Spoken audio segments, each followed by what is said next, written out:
Hello everyone, Charles Watts here. Welcome back to Inside Arsenal. It is Wednesday. It is match day, of course. Arsenal in Champions League action a little bit later on today at the Emirates. Arsenal versus Dinamo Zagreb. Mikel Arteta's side can certainly take a massive step forward towards automatic qualification for the quarterfinals with a win tonight, of course. Unbelievable games yesterday. I was watching Benfica-Barcelona, the 5-4. Benfica 4-2 up about 15 minutes to go, and Barca coming back to win it 5-4. Unbelievable game. Dreadful defending and goalkeeping on show. Wojciech Szczesny giving us proper Arsenal versus Birmingham Carabao Cup final vibes at one point. But yeah, mad game. Really exciting. I don't know how Benfica didn't get a penalty right at the end.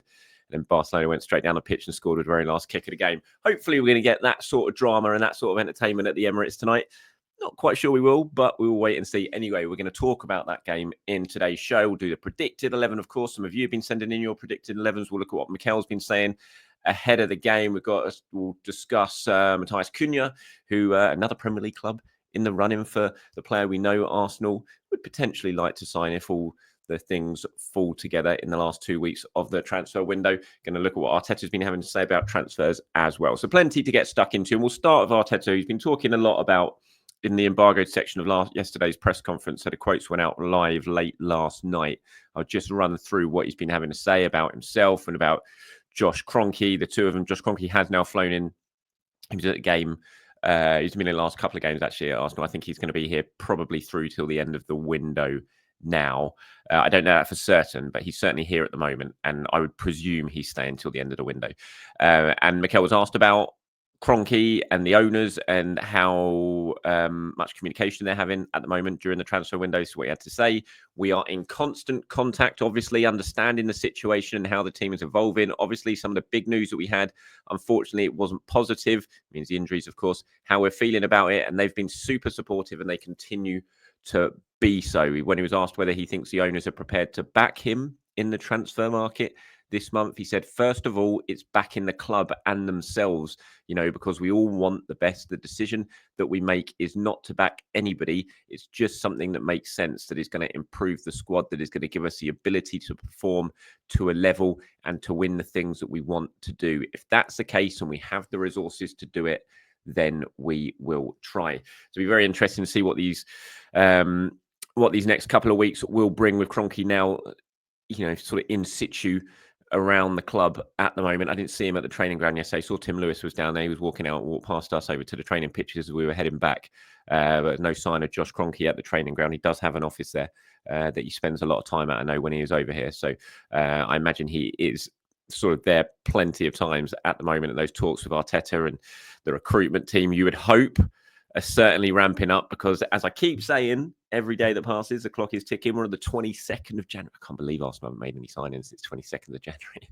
really thought they were going to do some business pretty early in this window. It hasn't happened. There is still time to go. We've got just under 2 weeks left of the window now, and yeah, we certainly need to see Arsenal doing some business between now and then. You would think, and Arteta, as he says here, I think he knows full well that there is a genuine need to strengthen, certainly in the forward options, because of what's been going on injuries-wise. He was talking about the lack of spending up front. He was asked about it, and why, again, he was asked about it last week, he was asked about it again this week, the lack of spending in the forward areas over his time at the club. He says, what we couldn't do, we couldn't do. That's it. I presume he means players we couldn't sign, because it's not like Arsenal haven't tried to sign attacking players during his 5 years here at the club. We know they tried to sign Sesko in the summer. Before that, they tried to sign Rafinha when he was leaving Leeds before he went to Barcelona.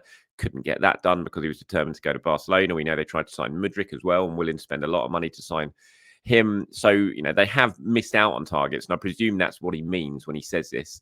So he said, what we couldn't do, we couldn't do. That's it. I look at a lot of positives, though, in the things that we have been able to do in the market. We've had so many transfers to do in the last few years in other areas, and we haven't invested really in the things that other teams have done in the front players. But we put it in other areas that we believe were really necessary, and we have to develop players to have really high standards as well. So every case is different, and I'm very happy with what we have. The time is definitely right, obviously, to strengthen in the attacking areas. I think we know that. And I think when you look at what he's saying there, We knew we had to do something. I mean, they absolutely had to sort the defence out when he arrived. That was absolutely clear. And what they've done is build a really good squad full of excellent defenders. Unfortunately, a lot of them are injured at the moment, but Arsenal have got an embarrassment of riches when it comes to defence and defenders when everyone's fit. And I think their defensive record over the last few years shows that. Midfield wide, they've got a decent midfield. They've spent loads of money on Declan Rice. Obviously, it looks like they're probably going to add Zubimendi to that mix, even if Partey and Jorginho go in the summer, which is going to be another great addition. We know that. So the blocks, the building blocks are all there. It's just about that cherry on the top now. The guys who go out and score you the goals to win you the games, to win you the trophies. And that is certainly what needs to be done. Fingers crossed that can get done. Certainly, I mean, I'm not expecting it all to get done in this window, of course, but certainly over the next couple of windows that Arsenal can really put some attention into those attacking areas.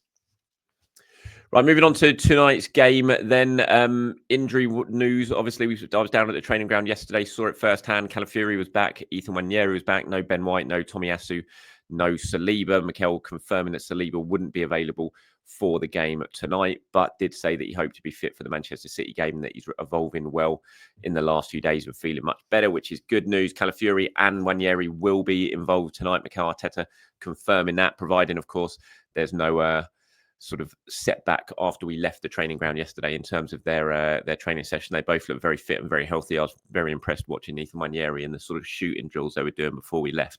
A couple of lovely finishes from him. So you'd expect they would both come into the team. I can't imagine they're going to come into the starting lineup. I think they'll be involved in the squad. I doubt you get thrown straight into the 11, but we should probably see them at some point today, which will be good news. I mean, he's got some big decisions to make, Arteta, obviously, in terms of what he's going to do, who he's going to play where.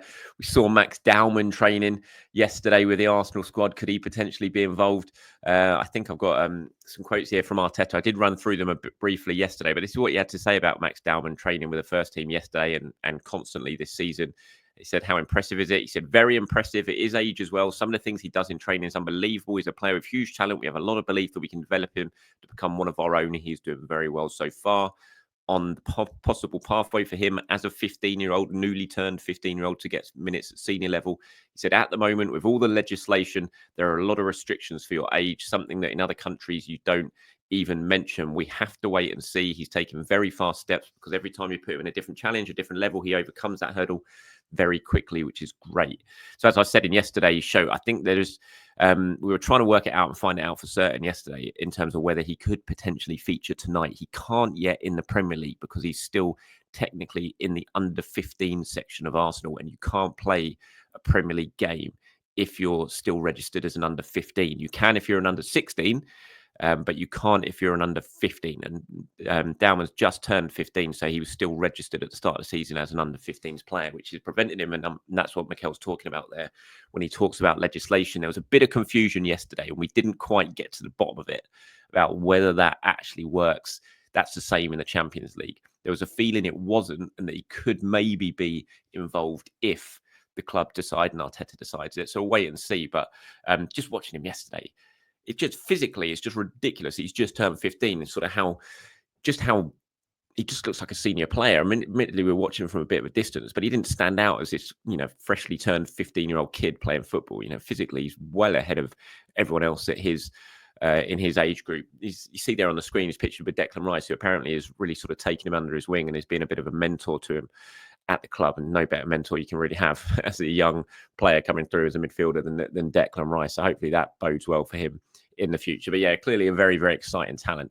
It'll be very interesting if we turn up at the Emirates a little bit later on and he is involved. Fabio Cannavaro was speaking last night at his press conference, had some nice things to say about Arsenal and Mikel Arteta. This will be his first competitive game in charge of Dinamo Zagreb. He took over about 6 weeks ago, I think, but they haven't played a competitive game in a month. They've been playing lots of friendlies in preparation for this game.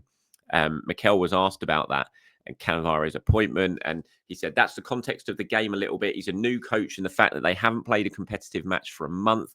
We know the friendly games that they've played, and we have watched them just to try and gather ideas, more principles and systems than formations, because Fabio's played different formation when he was in China and Italy and now as well. To actually understand what they're going to do and know the idea behind it, we'll have to adapt to that tomorrow. I thought that was quite interesting, sort of going into this game, not really having an idea about how the coach is going to set his team up, what sort of formation he's going to play, who's going to play where. I can't imagine there's been many circumstances that Arteta has gone into a game pretty clueless about the sort of team he's going to face and how they might set up, because that is the case today. They haven't played a competitive game. All Arsenal seen is a couple of friendlies. Cannavaro has shown in different countries that he plays different formations, so you can't for sure know how he's going to set the team up today. And so Arsenal are going to have to adapt on pitch, and Arteta and the coaching staff on the sidelines are going to have to adapt on pitch to how they are playing, which I thought was pretty interesting. But yeah, Cannavaro said some nice things yesterday in his press conference at the Emirates. Said he hopes Arsenal win some trophies soon and that Mikel Arteta deserves to. There was quite a bit of chat in the press conference on Partey at right back. He was pressed, Mikel, by Jordan over the Athletic, was pressed a little bit on it, and whether sort of moving Partey out of midfield to right back is just causing too much disruption. Whether there's an option of just doing playing Rice there or playing Kivior there. Mikel said, I had no choice. I didn't have another right fullback. Durian, nobody else. Who plays when Durian is available for his load is too high. The other day was the first time, means Villa, that I moved Durian to centre-back. But in relation to the way we play, we cannot have a right-footed player defending a right winger. I didn't have another right-sided centre-back. Didn't think that made too much sense. I have to say, I was still thinking in my head about the right-footed player defending a right winger.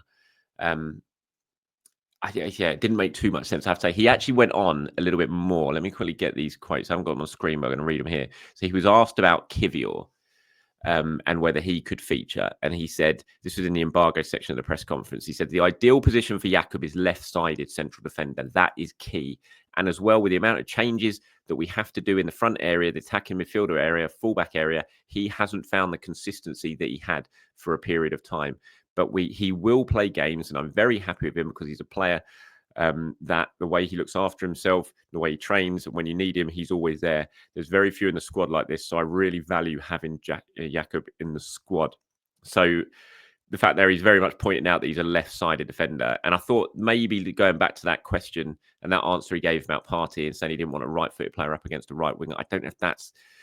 I presume that is to it. He just wants a lot. He wants more balance in that central defensive area. One right foot, one left foot. We know he likes that. We know he prefers that. But we have seen Jakob Kivior play right-sided centre-back before.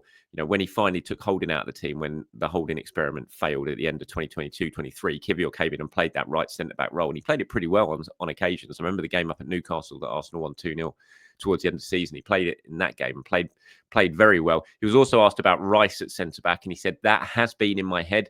The reality is he had to play in certain circumstances as a 6, as an 8 in one game, as a 10. To put him in different positions is not ideal, but he's coping with it really, really well. But we know he has the ability to do that, offering something different to the other central defenders. The reality is we don't have right-footers in that position. He keeps going back to talking about the right-footers in that position. Will we see Partey at right-back tonight? I wouldn't be stunned. I have to say, I wouldn't be stunned if we turn up and we see Partey at right back. I don't ideally want to see it, but I think given what he's saying, it wouldn't surprise me at all. So this is my predicted 11 for tonight. I've gone with Partey at right back, Raya in goal, Partey right back, Kivior. I think if you can't bring Kivior in for this game, then I just don't understand it, really. You're playing at home to Dinamo Zagreb. Surely this is a game to give him minutes when you don't really have any other options. So I've gone Kivior and Gabriel. I'm really trying to predict what he's going to do. It's tough. I'm sure this is going to be wrong. But so Partey, Kivior, Gabriel, and I've gone for Tierney. I think he'll rest Lewis Skelly. He'll want to rest Lewis Skelly. He's played a lot of minutes, played 90 minutes in against Villa, played pretty much the 90 minutes against Spurs. And you've got to manage those minutes for such a young player. We saw what happened with Ethan Wanyeri. So I think he'll take him out. And it was a flip of the coin between Zinchenko and Tierney. But I just feel, because I think Arsenal would be quite happy to move Zinchenko on before the end of the window. So I think they're probably going to be pretty reluctant to give him too many minutes. And I think Tierney's a more likely option out of the two. So I think that's what he might do. And then I've gone Jorginho, Odegaard and Marino in midfield. I think he might try and rest Declan Rice for this one. And then Sterling on the right, Havertz and Trossard. I was trying to work out who he might keep in out of Trossard and Martinelli. He could easily play Martinelli on the left and Sterling on the right. I went with Trossard just because I think Trossard's playing very well at the moment. He was really good against Villa on that left-hand side. So you might look to keep him in the side for this one. So I think this will be a game where we'll see him make changes. He will rotate to the kind of best of the ability that he can do. So that's what I've gone for. My predicted 11. Raya, Partey, Kivior, Gabriel, Tierney, Jorginho, Odegaard, Marino, Sterling, Havertz and Trossard. I'm fully expecting that one to be very, very wrong, but we shall wait and see. For you guys getting in touch, thank you very much. As always, Max got in touch with our current 4-3-3 formation has felt stale and predictable for weeks, months. At home against a weaker opponent, I would love to see Arteta experiment with 3-4-1-2 lineup. Not that he will, but this is what I'd like to see. Raya, then a back three of Timber, Gabriel and Kivior, Martinelli, Partey, Rice and MLS. So that's Martinelli and MLS as the wing backs. Odegaard is a 10 behind Havertz and Trossard. And then Max says Tierney off the bench for either Kivi or MLS at around the 65-minute mark. It'd be interesting. Like you, I don't think it will do it. And I don't think it's just an Arteta thing. I think a lot of managers will be very, very reluctant to change formations. Some of them do it, but I don't think many do it. They want to keep to the formation that the players know. IX says, my team for tonight is Raya in goal, I presume. You've gone Timber, Gabriel, Calafiori and Miles, Partey, Rice, Odegaard, then Ethan, Havertz and Trossard. So you're throwing Calafiori and Ranieri straight back into the side. Not sure he'll do that, to be honest, but thank you very much for that. Right, moving on quickly to transfer stuff. Obviously, there's lots and lots to talk about Matthias Cunha at the moment. We spoke about him in yesterday's show on the fallout from the game against Chelsea. Nottingham Forest now believed to be in the running. We know Arsenal like Cunha, and I still wouldn't sit here right now and think it's an impossibility that they make a move to sign him properly, officially before the end of the window. We'll have to wait and see on that. But Nottingham Forest believed to be interested. Sammy Motwell reported in the story yesterday they want to be in the mix to secure Champions League qualification. Obviously, level on points with Arsenal at the moment on second. I can't imagine that go down too well with Wolves fans after seeing Morgan Gibbs-White make that move to Nottingham Forest in the Midlands for them to come in and try and steal their captain off them as well. It'd certainly be an ambitious move from Nottingham Forest. We'll see if it works out or not, but it's certainly one to keep tabs on over the next couple of days, potentially. Jordan's got in touch, says, thanks for all the great content. No worry. Thank you very much for tuning in. He said, just something I've been thinking about. Would love to hear your take. If Cunha and Sesko are both available in the market for 60, 70 million, who would you rather go for? Do you see a world where we could get both and possibly another striker, maybe in the 30, 40 million range? Any idea who this could be? So I think there's definitely an opportunity for Arsenal to sign both of them. Not in the same window, but it would not at all surprise me if Arsenal at least make a real push for Cunha before the end of this window, and then if they get him, I still think they'd probably go back for Sesko in the summer, because they need more than one player. You can't sit here right now and think Arsenal just need one attacker. They definitely need more than that. You know, Sterling's going to be heading off back to Chelsea in a few months' time. Not that you can really count him as an attacking option anyway, to be honest, at the moment. So they're definitely going to need more. And I think, you know, Cunha doesn't stop you going out and buying an out-and-out centre forward, because I don't think Cunha really falls into that out-and-out centre forward type category, and Arsenal definitely need one of those. So I would say, if, you know, say they do end up signing Cunha, hypothetically they end up signing Cunha in this window for, like you said, around the 60, 70 million pound mark, whatever it's going to be, I would still certainly expect, or I would be surprised if we don't see them potentially go back for Sesko in the summer as well. So I don't think it'd rule it. If they sign one, I don't think it rules out signing another. And that's it for me today. Thank you very much for watching and for listening. I'll be heading off to the Emirates. I'm in the press box tonight, so I'll be doing live coverage on my social media channels, on Twitter, on Blue Sky, on Facebook as well. So if you can't watch the match and you want live updates on your social media, you'll get them from me there. So make sure you tune in for that. I'll be back in the morning to do the preview show. I don't think I'll do a video after the game tonight. It'll just be too late. So I'll wait and do the proper reaction show in the morning. As always, come back to this after full time. Go down and say comments. Give me your views on the game, on who impressed you, who didn't impress you, any talking points from it. And I'll pull some of them together and get them included in tomorrow's show. Until then, have a great day, everyone. I'll speak to you soon. Bye-bye.